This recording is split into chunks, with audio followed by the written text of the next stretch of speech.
So మనం ఇక్కడ సాగు చేసుకునే ఒక రైతు తోటలోకి వచ్చినాం. మీరు చూడొచ్చు ఇక్కడ నా చుట్టుపక్కల కంప్లీట్ ఇది గులాబీ తోటలో ఉన్నాం.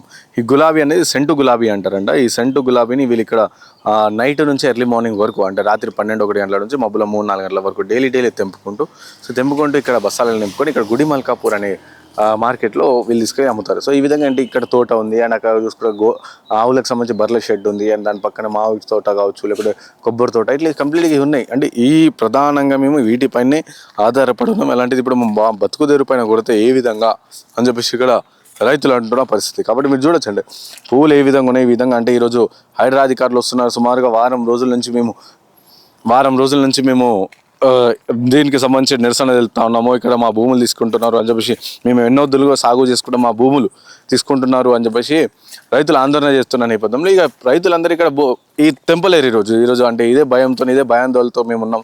ఇక రేపు ఈ పనికిరావు పువ్వులు కాబట్టి సో ఇదే భయంతో వీళ్ళందరూ రైతులు ఇక్కడ ఉండి తెంపలేని పరిస్థితి. సో మీరు చూడొచ్చు అంటే ఎంత అంత చక్కగా కనిపిస్తున్నాయి ఇవన్నీ పువ్వులు. సో వీటిపైన కంప్లీట్గా వీళ్ళు ఆధారపడి ఉండి సో ఇక్కడ వీటిని ఈ క్రాప్స్ని ఇలాంటి కమర్షియల్ క్రాప్స్ని గ్రో చేసుకుంటా వీళ్ళు ఇక్కడ మా బతుకుదేరు మా జీవనాధారం అంతా దీనిపైన ఆధారపడి ఉంది. సో కాబట్టి ఇప్పుడు మీరు ఇది తీసుకుంటే ఏ విధంగా మేము ముందుకు వెళ్ళబోతాం అంటే ఏ విధంగా మాకు జీవనం కొనసాగించాలి. ఒకవేళ సరే మీరు ఇంకో దగ్గర ఎక్కడో ఇస్తా అని చెప్పేసి చెప్తా ఉన్నారు.